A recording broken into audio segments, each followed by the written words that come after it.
রাধে রাধে।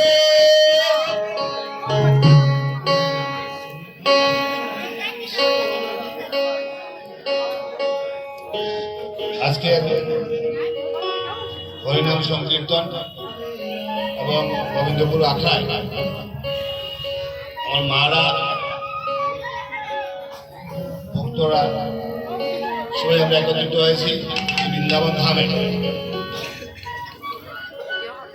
এবং এই মধুর হরিনাম সংকীর্তন আমরা সবাই এখানে বসা আমরা শুনছি। আমাদের তো মঙ্গল হবেই, যারা শুনছে সবার যাতে মঙ্গল হয়।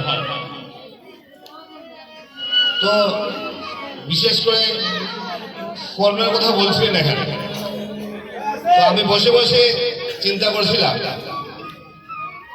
যে আমাদের সংস্কৃতি, আমাদের সভ্যতা, অর্থাৎ শ্রীকৃষ্ণ এবং অর্জুনের কথোপকথন, ওনারা যে কথাবার্তা বলেছিলেন সেই মহাভারতের যুদ্ধে,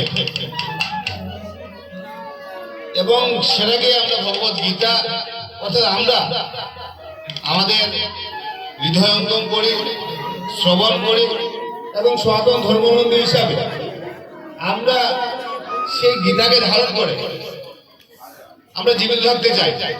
তো বিশেষ করে অর্জুন শ্রীকৃষ্ণকে বলছে যে হে কেশব, আপনি বলছেন যে আমাদের ভাগ্যে লেখা আছে আমি এই জিনিসটা পাবো, যুদ্ধ জয়ী হব, তাহলে এই রক্তক্ষয় কেন? তাহলে আমার আত্মীয় স্বজনকে আমি কেন বধ করবো? এমনি আমাকে জিতিয়ে দিন। শ্রীকৃষ্ণ বলেছিলেন যে তুমি জিতবে, তোমার বিজয়ী হবে, তুমি হয়তোবা গিয়ে তোমার সবকিছুই হবে, ঠিক আছে, কিন্তু সেইগুলো তুমি তখনই পাবে তোমার কর্মের মাধ্যমে। অর্থাৎ আমাদের লেখা থাকে আমরা হয়তোবা প্রতিষ্ঠিত হব, কিন্তু সেটা কর্মের মাধ্যমে। তাই বলে গিয়েছে যে কর্মই ধর্ম, এবং গীতায় সেই কথাগুলো লেখা আছে।